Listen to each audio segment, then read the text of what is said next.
2026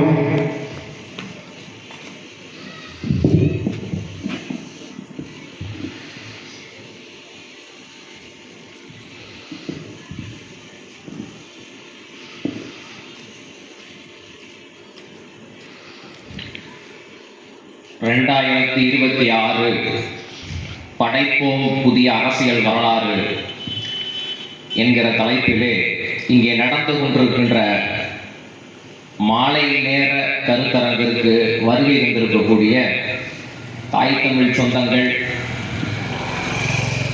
பேச்சை அருகாமையில் அமர்ந்து கேட்டுக்கொண்டு கொடுக்கிற உறவினர்கள், பாத்ரூம்ல தண்ணியை தெரியவிட்டு அழுது கொண்டிருக்கிற உடன்பிறப்புகள் அனைவருக்கும் புரட்சிகர வணக்கங்கள். நான் வரும்போது என் ஊர்கார்ட்ட சொன்னேன், சித்திரையிலிருந்து வரும்போது என்னுடைய ஊர்கார்ட்ட சொன்னேன், இந்த மாதிரி நாம் தமிழர் கட்சியில் நாங்கள் ஒரு கூட்டம் நடத்துகிறோம், கூட்டத்துக்கு வந்துருங்க, நாங்கள் எங்களுடைய வேட்பாளர் அறிமுகம் செய்கிறோம், இப்படி ஒரு வேட்பாளர் நிற்கிறாருன்னு சொல்லும்போது அந்த அண்ணன் சொல்கிறாரு, ஏப்பா எப்படி ஐபிஎஸ் நிரப்ப ஜெயிக்க போகிறாரு, அப்புறம் எதுக்குப்பா நீங்கள் கூட்டம் நடத்துறீங்க, எதுக்கு தேர்தலில் போட்டிருக்கீங்க அப்படின்னு அந்த அண்ணன் கேட்டார். ஏன் இப்படி சொல்கிறீங்க, நீங்கள் திரும்பி ஐபிஎஸ் ஜெயிக்க போகிறாரு அப்படின்னா அவர் என்ன அவ்வளவு நல்லவரா, மனித புனிதரா அப்படின்னு நான் கேட்டேன். ஏப்பா நல்லவரா இருக்க போய் தானப்பா 30 வருஷம் ஆத்தூர் தொகுதி ஆண்டுட்டு இருக்காரு அப்படின்னு அவர் சொல்றாரு. ஐயா, 300 வருஷம் வெள்ளக்காரன் ஆட்சி செஞ்சான், அதுக்கு நாங்கள் நல்லவனா? எத்தனை வருஷம் ஆட்சி செஞ்சாங்கிறது இல்லடா பிரச்சனை, எப்படி ஆட்சி செஞ்சாங்கிறது தான் இங்க பிரச்சனை. அதுதான் பிரச்சனை. இவ்வளவு கொடுமைகள், இவ்வளவு லஞ்சம், இவ்வளவு ஊழல். ஐயா ஆத்தூர் தொகுதிக்கு சொந்தக்காரங்களாம் ஒண்ணும் கிடையாது, அண்மையில் இருக்கிற வத்தலக்கோட்டில இருந்து வந்தவர்.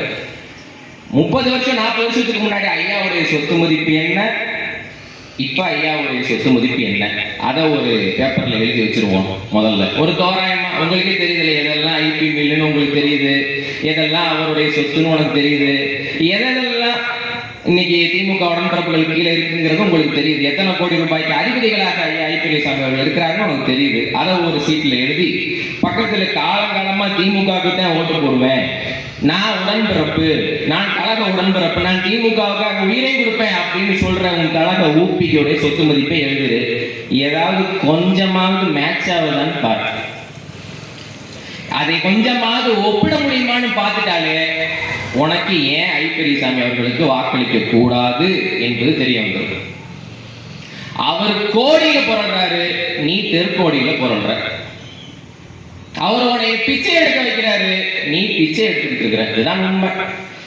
அதனால எல்லாமே ஐயா ஐ பெரியசாமியை பத்தி இப்ப புறணி அந்த மாதிரி நான் எல்லாத்தையும் ஐயா ஐ பெரியசாமியை பத்தியே பேச விரும்பல. ஏன்னா அது என் அண்ணன் ஒருத்தர் இருக்காரு, நான் இருக்கும்போது நீ எப்படி ஐபிஎஸ் திட்டலான்னு அவர் கோச்சுக்குவாரு. அப்புறம் அவர் தான் அவர்கிட்ட எல்லா உரிமையும் இருக்கு. ஏன் போன வாட்டி ஐபிஎஸ் இருக்கு, அவர் தான் போட்டிட்டாரு, இந்த வாட்டி அவர் தான் போட்டிட்டு ஜெயிக்க போறாரு. போட்டிட்டாருன்னு சொல்றது கூட நிறுத்திடக்கூடாது. 2026 சட்டமன்ற தேர்தலில் ஆத்தூரின் வரலாறு மாறப்போகிறது. ஆத்தூர் சட்டமன்ற தொகுதியில் சட்டமன்ற உறுப்பினராக முனைவர் ஆ சைமன் ஜஸ்டின் என்பவர் தான் வெல்வார். இதை நீ எழுதி வச்சுக்க. வரலாறு மாறு. ஆத்தூர் தொகுதியுடைய சாபம் இந்த தேர்தலோட முடிவு. இதை நீ எழுதி வச்சுக்க. தாய் தமிழ் சொந்தங்கள் அனைவருக்கும் இன்று நவம்பர் 1 தமிழ்நாடு நாள் நல்வாழ்த்துக்கள். தமிழ்நாடு ஒரு நாட்டில் ஜனாதிபதி சரியில்லைன்னு சொன்னா அந்த நாட்டை சரி செஞ்சிடலாம். ஒரு நாட்டில் பிரதம மந்திரி சரியில்லை, எம்பி சரியில்லை, எம்எல்ஏ சரியில்லை, அமைச்சர் பெருமக்கள் சரியில்லை, அரசியல்வாதி சரியில்லைன்னு சொன்னா அந்த நாட்டை சரி செஞ்சிடலாம். ஆனா ஒரு நாட்டில் மக்கள் சரியில்லைன்னு சொன்னா அந்த நாட்டை சரி செய்யறதுங்கிறது ரொம்ப கஷ்டம். அப்படி ஒரு சாபக்கேடு நாம் பிறந்த இந்த தமிழ்நாட்டுக்கு அமைந்திருக்கிறது. இங்க உண்மையிலேயே பிரச்சனை என்னன்னு சொன்னா, அவர் சரியில்லை, இவர் சரியில்லை, முதல்ல மக்கள் சரியில்லை, முதல்ல நீ சரியில்லை. அதான் உண்மை. இவ்வளவு அநியாயங்கள் நடந்த பிறகும் கூட இந்த ஆட்சியிலே எடுத்துக்கொண்டால் மின் கட்டணம் 3 முறை உயர்ந்திருக்கிறது. எங்கு பார்த்தாலும் லஞ்சம், எங்கு பார்த்தாலும் ஊழல், பசி, பட்டினியுமா. ஒரு முறைகேடான ஆட்சி நடந்து கொண்டிருப்பது தெரிந்தும் ஓட்டுக்கு 500 ரூபாய் காசை வாங்கிட்டு நீ போடுற ஓட்டு அது உனக்கு நீயே வச்சுக்கிற வேட்டு. அவ்வளவுதான். அப்படித்தான் நம்ம இதை சொல்ல வேண்டியது இருக்கு. ஏன் நம்ம இப்ப ஒரு ஜனநாயக நாட்டில் நம்ம வாழ்றோம். இந்த ஜனநாயகங்கிறது சும்மா கிடைக்கல. வெள்ளைக்காரங்கிட்ட அடிமைப்பட்ட ஆட்சி இருந்த காலகட்டத்தில் இந்த ஆட்சின்றது, இந்த அடிமைத்தனம்ங்கிறது நமக்கு அங்கேயே வந்திருந்தது. வெள்ளைக்காரன் நம்மள அடிமையா வச்சிருந்தான். அவன்கிட்ட இருந்து சுதந்திரங்கிறது சும்மா கிடைக்கல. எத்தனையோ பேர் உயிர் கொடுத்து, எத்தனையோ பேர் போராடி, அவன் வாழ்க்கையை இழந்து, அடக்குமுறைகளுக்கு உள்ளாகி, சிறை தண்டனை எல்லாம் அனுபவித்து, எத்தனையோ பேர் தன் வாழ்க்கையே தந்த பிறகு உனக்கு கிடைத்தது என்பதுதான் இந்த ஜனநாயகம், இந்த அரசியல் அதிகாரம். ஆனா அந்த ஜனநாயகத்துடைய அந்த பெருமையை உணராத, அந்த உரிமையை உணராத மக்கள் தொடர்ந்து ஒரே சாராருக்கு, ஒண்ணு திமுக இல்லைன்னா அதிமுக, இல்ல காங்கிரஸ் இல்லைன்னா பிஜேபி இப்படின்னு வாக்களிக்கிறதுக்கான விளைவுதான் இன்னைக்கு இந்த மக்களுடைய இந்த நிலை. பாவம், இந்த மக்கள் தங்களுடைய இந்த நிலைக்கு தங்களுடைய அறியாமைதான் காரணம் என்பது கூட விளங்காம தான் செய்த அதே தவறை செய்து கொண்டிருக்கிறார்கள். ஆதலால் அமைச்சர்களை குறை சொல்வதை காட்டிலும், சட்டமன்ற உறுப்பினரை குறை சொல்வதை காட்டிலும் மக்கள் என்ன தவறு செய்கிறார்கள் என்பதை உணர வைப்பது இங்கே என்னுடைய கடமையாக நான் கருதி சில விஷயங்களை சொல்லி முடிக்க ஆசைப்படுகிறேன். நம்முடைய தாத்தனே ஒருத்தர் இருந்தான், காமராஜன். அவன் சுதந்திர போராட்டத்துக்காக போராடி சிறை சென்ற தலைவன். பிற்காலத்தில் அவன் முதலமைச்சராக இருந்த போதும் கூட, முன்னொரு காலத்தில் காமராஜர் சுதந்திர போராட்டத்துக்காக போராடி சிறை சென்ற தலைவன். எத்தனையோ இடங்கள் சிறை சென்றிருக்கிறாங்க. அப்ப அந்த காமராஜர் ஆட்சி காலம்ங்கிறது எப்படி இருந்தது அப்படின்னு சொன்னா, காமராஜர் காலத்துல மதிய உணவு திட்டம், மக்கள் பள்ளிக்கு படிக்க விடுற மாணவர்கள் சாப்பாடு போட்டா, மதிய உணவு போட்டா படிக்க வருவாங்க அப்படிங்கிறதுக்காக வேண்டி மதிய உணவு திட்டம் என்பது அறிமுகம் செய்யப்பட்டது. அப்ப ஒரு மாவட்ட ஆட்சியர் அந்த திட்டத்தை செயல்படுத்தக்கூடிய ஒரு முதன்மை பொறுப்பாளர் காமராஜர் ஐயாட்ட சொல்றாங்க, ஐயா நீங்க மதிய உணவு திட்டத்தை ஆரம்பிச்சீங்க, அதனால பிள்ளைங்க சாப்பிட்டு ஸ்கூலுக்கு போச்சு, இப்ப அதை நடைமுறைப்படுத்துறதுக்கு காசு இல்லைங்கயா அப்படின்னு கேட்கும்போது அந்த தலைவன் சொன்ன வார்த்தை, ஏன்னா காசு இருந்தா என்கிட்ட சொல்லு, நான் பிச்சை எடுத்து கொண்டு வந்து தரேன், பிச்சை எடுத்தாவது நம்ம பிள்ளைகளை படிக்க வச்சுட்டா அவன் நாட்டை முன்னேற்றிட்டு போவான் அப்படின்ற சொன்ன தலைவன் காமராஜர் என்கிற தலைவன். காமராஜர் ஒரு முறை தன்னுடைய வீட்டுக்கு போறாரு. தன்னுடைய வீட்டுல அம்மாவை பார்க்க போறாரு. அம்மா வீட்டுல, அவருடைய சொந்த வீட்டுல கொலா பதிச்சு கொடுத்துருக்காங்க. இன்னைக்கு குடிநீர் குழாய்னு சொல்லி காசை வாங்கிட்டு வீடு வீடு கொலா போட்டு கொடுக்கல, அது வேற கதை. காமராஜர் ஆட்சி காலத்துல தெருக்குழாய்க்கு பதிலாக வீட்டுல ஒரு கொலா போட்டிருக்கிறான். அங்க இருக்கக்கூடிய உள்ளாட்சி அமைப்புகளை சார்ந்த ஒரு அதிகாரி கொலா போட்டு கொடுத்துருக்கிறான். அப்ப அவர் கேட்டாரு, எல்லாம் இது என்னன்னு, ஐயா இந்த மாதிரி அம்மா தெருவில் தண்ணி குடிக்கிறதுக்கு கஷ்டப்படுறாங்க, அதனால நான் இந்த கொலாயை போட்டு தந்தேன் அப்படிங்கிறப்ப, அப்ப ஊர்ல இருக்கிற எல்லா வயசான பொம்பளைகளுக்கும் கொலா போட்டு தந்திருக்கியான்னு, இல்ல இல்ல அப்ப முதல்ல அதை எடுங்க என்று சொன்ன பெருமகன் தன் சொந்த தாய்க்கு முறைகேடான ஒரு விஷயத்தால பொதுமக்களுக்கு பயனுள்ள வகையில் இருக்க வேண்டிய திருக்குழாய் தன்னுடைய தாய்க்கு மட்டும் பயன்படக்கூடியதாக இருக்குதுன்னு அதை தட்டி கழித்த பெருமகன் நம்முடைய தாத்தன் காமராஜர். சொந்த பிள்ளைக்கு தான் வசிக்கிற ஒரே மாவட்டத்தில் இன்னொரு எம்எல்ஏ சீட்டு கேட்கிற ஐயா அவர்கள் ஒரு தராசிலையும், நமது தாத்தன் காமராஜர் அவர்களை ஒரு தராசிலை வச்சு ஒப்பிட்டு பார்த்தா காமராஜருடைய காலடி மசூருக்கு சமமாவாக ஐயா ஐபி சாமி. இன்னொரு தாத்தன் ஐயா முத்துராமலிங்க தேவர் அவர்கள், ஒழுக்கத்துக்கும் நேர்மைக்கும் பேர் போன தலைவர் ஐயா முத்துராமலிங்க தேவர் அவர்கள், தன்னுடைய சொந்த ஊரு, தன்னுடைய சொந்த சொத்துல இருக்கிற அந்த கிராமத்திலையும் கூட, தன் சொத்துல இருக்கிறது கூட ஏழை மக்களுக்கு தானம் செய்த ஒரு தலைவர். ஒழுக்கமும் நேர்மையுமா கண்ணியத்தோட வாழ்ந்தவர். மனைவி, இணைவி, துணைவி அப்படின்னா சேர்த்துக்காம கடைசி வரை திருமணமே செய்து கொள்ளாமல் வாழ்ந்த ஒரு ஒப்பற்ற தலைவருடைய ஒழுக்கத்துக்கு உதாரணமாக பெரியவர்கள் ஒரு உதாரணத்துக்கு ஒரு விஷயத்தை சொல்லுவாங்க. ஒரு முறை ஐயா சொற்பொழிவுக்கு போறாங்க, கேரளாவில் ஒரு சொற்பொழிவுக்கு போறாங்க. அப்ப சொற்பொழிவு போகும்போது அந்த ஊரினுடைய பாளையத்து இளவரசி அவர் மீது ஆசைப்பட்டுறான். அவள் ஆசைப்பட்டு அவர் சொன்னா, முத்துராமலிங்க தேவர்களே, நான் உங்களை திருமணம் செய்ய ஆசைப்படுகிறேன் அப்படின்னு தன்னுடைய விருப்பத்தை தெரிவிக்கும் போது ஐயா அவர் பெரிய ஞானி, அவர் சிரிச்சுட்டு சொன்னாரு, ஏன் ஏங்க உங்களுக்கு இந்த முடிவுங்கப்ப, நீங்க உங்களுடைய தோற்றம் ரொம்ப கம்பீரமா இருக்கு, உங்களுடைய மீசை என்னை வந்து ரொம்ப கவர்ந்துருச்சு, உங்களுடைய கம்பீரமான பேச்சு என்னை கவர்ந்துருச்சு அப்படின்னு சொல்லும்போது ஐயா முத்துராமலிங்க தேவர் சிரிச்சுட்டு அந்த இடத்துல இருந்து நகர்ந்துட்டாங்க. ஆனா தன் வாழ்நாளில் அதன் பிறகு மீசையே வச்சுக்காத தலைவர் முத்துராமலிங்க தேவர்.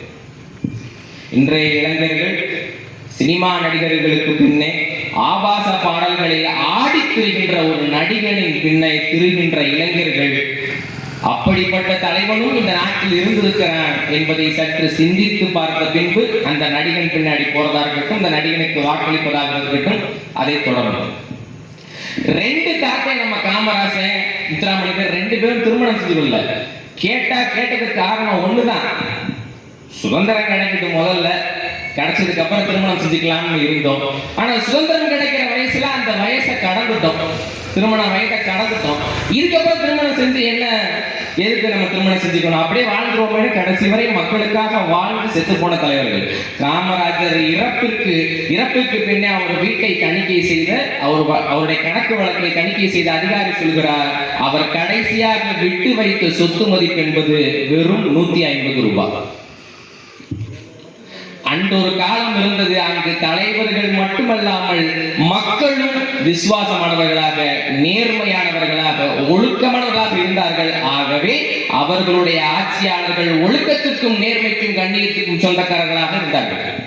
இந்தியா என்ற துணைக்கண்டம் முழுக்க வாழ்ந்த மக்கள் எல்லாம் தனக்கென ஒரு நாடு வேண்டும், தன்னுடைய நாட்டை தானே ஆட்சி செய்ய வேண்டும், வெள்ளக்காரங்களில் இருந்த ஆட்சியை பறிக்க வேண்டும் என்கிற நோக்கோடு இருந்த பெருமக்கள், அவர்களுடைய உழைப்பால், அவர்களுடைய தியாகத்தால் கிடைத்தது இந்த தாயகம் என்பதை நீங்கள் மறந்துவிடக்கூடாது.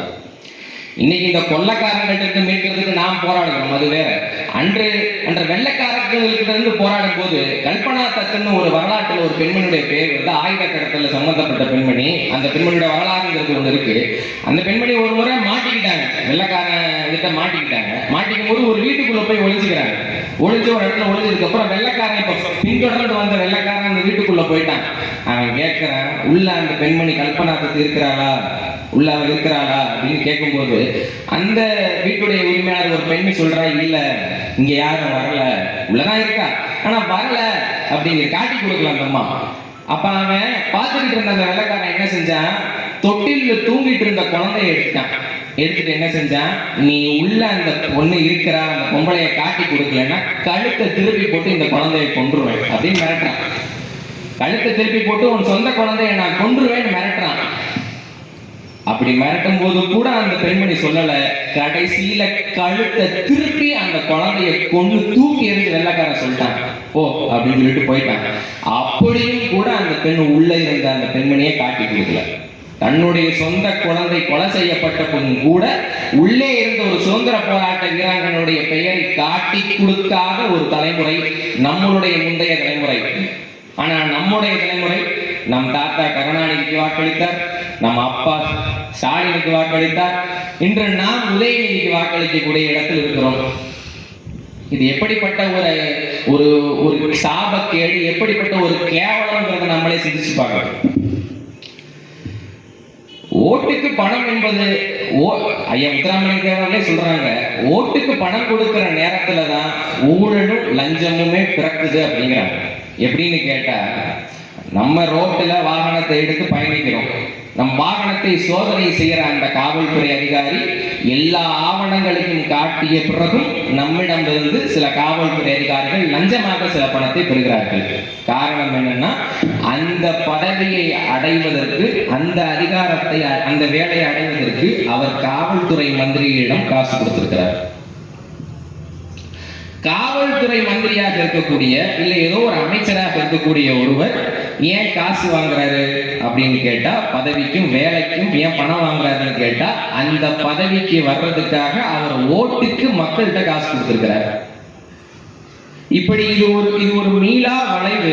சுத்தி பார்த்தா எங்கிருந்து இந்த ஊழல் லஞ்சம் ஆரம்பிக்குது? ஒருவனுக்கு திருட வேண்டிய தேவை எங்கிருந்து வருகிறது என்றால், தன் திருடிய பணத்தை, தன் வெற்றியை தக்க வைத்துக் கொள்வதற்கு அதே மக்களிடம் மீண்டும் மீண்டும் முதலீடு செய்ய வேண்டியிருக்கிறது. ஒன்னே ஒன்று புரிஞ்சுக்கலாம், நான் இவருக்கு வாக்கு செலுத்துங்கள், அவருக்கு வாக்கு செலுத்துங்கள், இந்த தலைவர் இப்படி, அந்த தலைவர் அப்படி, அரசியலுடைய சூழல், அரசியல் சாசன சட்டம் என்பதெல்லாம் பேசி என் மக்களை நான் குழம்படிக்க விரும்பல.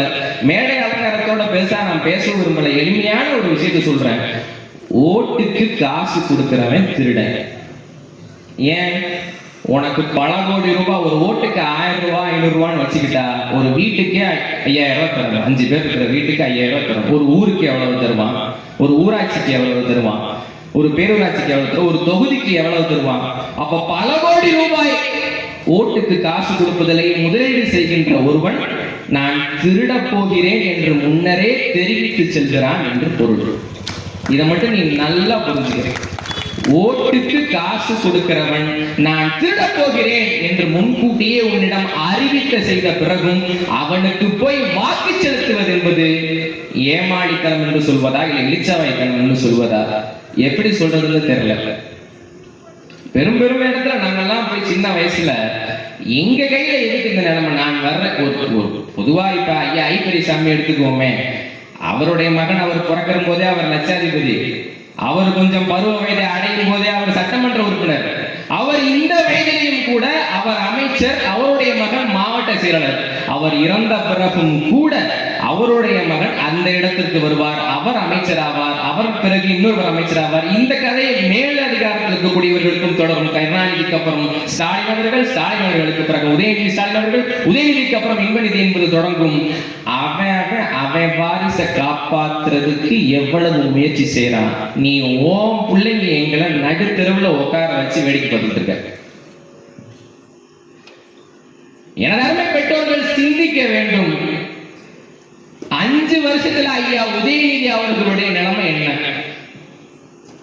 5 வருஷத்துக்கு முன்னாடி அவர் திமுகவில் உறுப்பினராக கூட இல்லை, சினிமா படம் நடிச்சுட்டு இருக்காரு. தில்லு முள்ளு பண்ணல, எத்து கித்து காட்டல அப்படின்னு சொல்லி பாட்டு பாடி, எமி ஜாக்சனோட பாட்டு பாடி டான்ஸ் ஆடிட்டு இருந்தவர். நான் அரசியலுக்கு எனக்கு சம்பந்தம் இல்லை, நான் அரசியல் பக்கமே வரமாட்டேன்னு சொன்னாரு. ஆனா 5 வருஷத்துக்கு முன்னாடி திமுகவினுடைய இளைஞரணி, மாநில இளைஞரணி பொறுப்பாளராக அவர் நியமிக்கப்படுகிறார். அது போச்சு. 2 வருஷம் கழிச்சு 2021 அவருக்கு ஒரு தொகுதியில போட்டியிடுறதுக்கு வாய்ப்பு கொடுக்கிறது. நீ கட்சியில எத்தனை வருஷமா இருக்க? திமுகவில் நீ கட்சியில எத்தனை வருஷமா இருக்க? திமுகவின் கட்சியை வளர்க்க எங்க அண்ணன் சந்துரு கூட ஒரு முறை விளையாட்டா சொன்னார். அவருடைய ஊரு பக்கத்துல இருக்கிற கோடிக்காமன் மாடியில கட்சியை தோக்கனது கருப்பசாமி, கட்சியை வளர்த்தவன் ராமசாமி, ஆனா பதவி இருக்கிறது பெரியசாமி அப்படின்னு சொல்லி அவர் சொன்னார். நினைவுல இருக்குன்னு நினைக்கிறேன். அது போல கட்சியை வளர்த்ததெல்லாம் நீ. ஆனா 2 ஆண்டுகளில் இளைஞரணி பதவியில் இருக்கக்கூடிய உதயநிதி அவர்களுக்கு போட்டியிடுவதற்கு வாய்ப்பு, அந்த வாய்ப்பை பயன்படுத்தி கொண்ட உதயநிதி வெற்றி பெறுகிறார். இன்னும் சொல்ல போனா அவருடைய வெற்றி விலைக்கு வாங்கப்பட்டது. அவர் சட்டமன்ற உறுப்பினர்.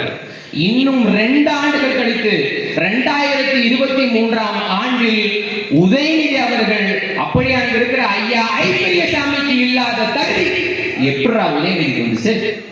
உண்மையிலேயே ஐயா ஐப்பரியசாமியை துணை முதல்வராக நீங்கள் ஆக்கியிருந்தாலும் கூட நான் பெருமையோடு சொல்வேன், என் தொகுதி சட்டமன்ற உறுப்பினர், நான் அதற்கு வாக்களிக்கவில்லை என்பது வேறு. ஆனால் என் தொகுதி சட்டமன்ற உறுப்பினர் துணை முதல்வராக ஆக்கப்பட்டிருக்கிறார். இத்தனை ஆண்டு காலம் கழகத்திற்காக உழைத்ததன் விளைவு அவருக்கு துணை முதல்வர் பதவியை அந்த கட்சி கொடுத்த அழகு பார்த்திருக்க கொடுத்திருக்கிறது என்று நான் மரியாதையோடு பெருமையோடு கடந்து செல்வேன். ஆனால் ஐப்பரியசாமிக்கு எந்த விதத்திலையும் ஒப்பீட்டளவில் எந்த விதத்திலையும் முன்னேறாத ஐயா உதயநிதி ஸ்டாலின் அவர்கள் துணை முதல்வராக ஆக்கப்படுகிறார். இன்னும் சொல்ல போனா நான் என் வயது உள்ள இளைஞர்களுக்கு சொல்கிறேன், ஐயா உதயநிதி ஸ்டாலின் அவர்களுடைய அப்பா இறந்து விட்டார் என்றால் அவர் முதலமைச்சர். ஆனா நம்ம அப்பா செத்தா நம்ம நிலைமை என்னன்னு யோசிக்கணும். யோசிச்சுட்டு நீ கத்துற டிவிக்கேன்னு கத்துற, நீ கத்துற உங்க அப்பா என் அப்பெல்லாம் செத்தா உன் நிலைமை என் நிலைமை என்னன்னு யோசிச்சுட்டு நீ கத்துற டிவிக்கேன்னு கத்துற. விஜய் அவர்கள் ஒரு கட்சி ஆரம்பிக்கிறாரு. அந்த அந்த கட்சி வந்து ரொம்ப நாளா ட்விட்டர்ல இயங்கிட்டு இருக்குது, சோசியல் மீடியால இயங்கிட்டு இருக்குது. அதுக்கப்புறம் ஒரு பெருமளவுல செட்டு போட்டு பெரிய மாநாடு ஒன்று நடத்துறாரு.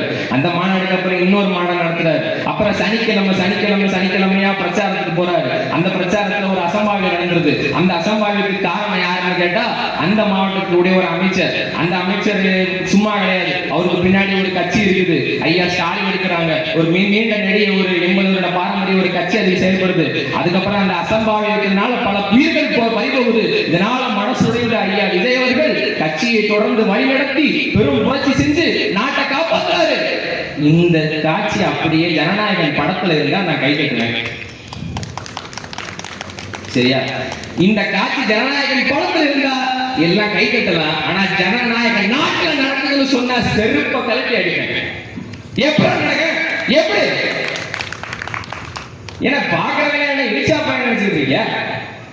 41 உயிர் போனதுக்கும் பிறகு நேரில் வந்து ஆறுதல் சொல்லாத, நேரில் வந்து கள ஆய்வு செய்யாத, ஏன் குறைந்தபட்சம் தன்னுடைய மாவட்ட நிர்வாகிகளை கூட அந்த குடும்பத்தினரை சந்திக்க முடுக்கி விடாத, அவர்களுக்கு வேண்டிய வசதி வாய்ப்பை செய்து கொடுக்க முடுக்கி விடாத ஒரு தலைவர் வீட்டுல உட்கார்ந்து வீடியோ போட்டுட்டு இருக்கான ஒருத்தன், அவரை முதலமைச்சர் ஆக்கணும்னு டிவிக்கு கத்துறேன்னா உன் கூட பிறந்ததுக்கு நான் வெக்கப்படுறேன்.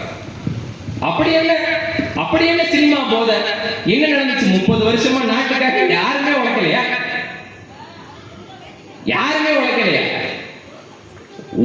ஒரு ஆளுடைய கண்ணுக்கு தெரியல. 15 வருஷமா நெஞ்சு வெடிக்க ஒரு ஆள் கத்துறேன்.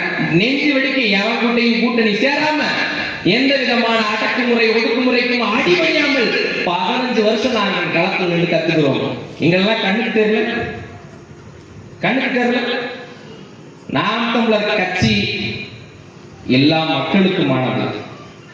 நாம் தமிழர் கட்சி எளிய மக்களுக்கானது. ஏன்னா இங்க பணம் படைத்தவனை விட, சாதி அந்தஸ்து உடையவனை விட, பெரிய வசதியான வீட்டு பிள்ளையை விட எளிய பிள்ளைக்கு தான் இங்கே வாய்ப்பு வழங்கப்பட்டிருக்கிறது. சொல்ல போனா இங்கே நம்ம முன்ன அமர்ந்திருக்கக்கூடிய அண்ணன் சைமன் கிறிஸ்டின் உட்பட எளிய பிள்ளைகள் கடையில் அதிகாரத்தை கொடுத்தால் எல்லாவற்றையும் மாற்றுவதற்கு அவர்கள் உழைப்பார்கள் என்று நாங்கள் நம்புகிறோம். ஆதலாலே செந்தமிழன் சீமான் அவர்கள் ஒரு வேட்பாளரை தேர்வு செய்திருக்கிறார். 6 வருஷத்துக்கு முன்னாடி நடந்ததுன்னு நான் நினைக்கிறேன். 2019 வருஷம் சித்திரேவுக்கு பக்கத்துல கதிர்நாயக்கம்பட்டி ஒரு ஊர் இருக்கு. அப்ப பெய்த ஒரு பெரும் மழையின் காரணமா அந்த கதிர்நாயக்கம்பட்டியில் உள்ள ஒரு ஏழை தகப்பனுடைய வீட்டுல ஒரு பக்கம் சுவர் இடிஞ்சு சரிஞ்சிருச்சு. அப்ப எனக்கு ஒரு அழைப்பு வருது. வந்து ஒரு அண்ணன், நம்ம கட்சியில் இருக்கிற ஒரு அண்ணன் சொல்றாங்க, இந்த மாதிரி ஒரு அழைப்பு வந்திருக்குது, ஒருத்தர் ஒரு ஆபத்துல மாட்டிக்கிட்டார், ஒரு ஆபத்து நடந்துருச்சு, நீ போய் என்னன்னு விசாரிப்பா அப்படின்னு நம்ம கட்சியை சேர்ந்த ஒரு அண்ணன் எனக்கு அழைப்பு எடுக்கிறார். நானும் அங்க போய் நமக்கு என்ன தகவல்னு தெரிஞ்சுக்கிறதுக்காக வேண்டி நானும் அங்க போய் விசாரிக்கிறேன். அந்த தகப்பை என் கையை பிடிச்சிட்டு அனுப்புறாரு. ஐயா, நான் உங்களுக்கு முடிஞ்ச உதவியை நான் செய்யறேன், நீங்க எதுக்கு கவலைப்படாதீங்க, உங்களுடைய வேலை என்னன்னு கேட்கும்போது நான் மலைக்கு கூலி தொழிலாளியா இருக்கேன், நாங்க போறேன்னு சொன்னாரு. 60 வயசு இருக்கும் அந்த தகப்பனுக்கு. அவனை என்கிட்ட என் பேர் அவருக்கு தெரியாது, அவர் ஒரே ஒரு பெயர் தான் என்னிடம் சொன்னார். அப்போது ஆட்சி செய்த எடப்பாடியுடைய பேரை சொல்லல, ஸ்டாலினுடைய பேரை சொல்லல, 30 வருஷமா இங்க ஆண்டுகிட்டு இருக்கிற பெரியசாமி பேரை சொல்லல, சைமன் அண்ணன் எங்கன்னு தான் என்கிட்ட ஒரு வார்த்தை கேட்டார். இந்த சம்பவம் சைமன் அண்ணனுக்கு ஞாபகம் இருக்குன்னு நான் நினைக்கிறேன். 6 வருஷத்துக்கு முன்னாடி நடந்த தகவல்கள். தொடர்ந்து களத்தில் இருக்கக்கூடிய என்னுடைய அண்ணன் ஆக சிறந்த போராளி, முனைவர் பட்டம் பெற்றவர், அவரை விட கல்வி தகுதி வாய்ந்த ஒரு வேட்பாளரை திமுக 234 தொகுதியில எந்த தொகுதியிலும் நிறுத்திருக்க வாய்ப்பே இல்லை. அப்படி ஒரு பெருமகன், முனைவர் பட்டம் பெற்றவர், பல மாணவர்களை அறிவுஜீவியாக உருவாக்கிய பேராசிரியர், ஒரு பேராசிரியர் பெருந்தகை நமக்கு வேட்பாளராக கிடைப்பதற்கு உண்மையிலே நாம் தான் பாக்கியம் பெற்றவர்களாக இருக்கிறோம். அண்ணன் அவர்களுக்கு விவசாய சின்னத்தில் வாக்களித்து ஆத்தூர் சாபத்தை நீக்கி ஆத்தூர் தொகுதியின் சட்டமன்ற உறுப்பினராக நாம் ஆக்க வேண்டும் என்கிற உறுதியை இந்த தமிழ்நாடு நாளிலே நாம் உறுதியேற்போம். 2026 படைப்போம் புதிய அரசியல் வரலாறு. இலக்கு ஒன்றுதான், இனத்தின் விடுதலை. இனம் ஒன்றாகும், இலக்கை வென்றாகும் நாம் தமிழர்.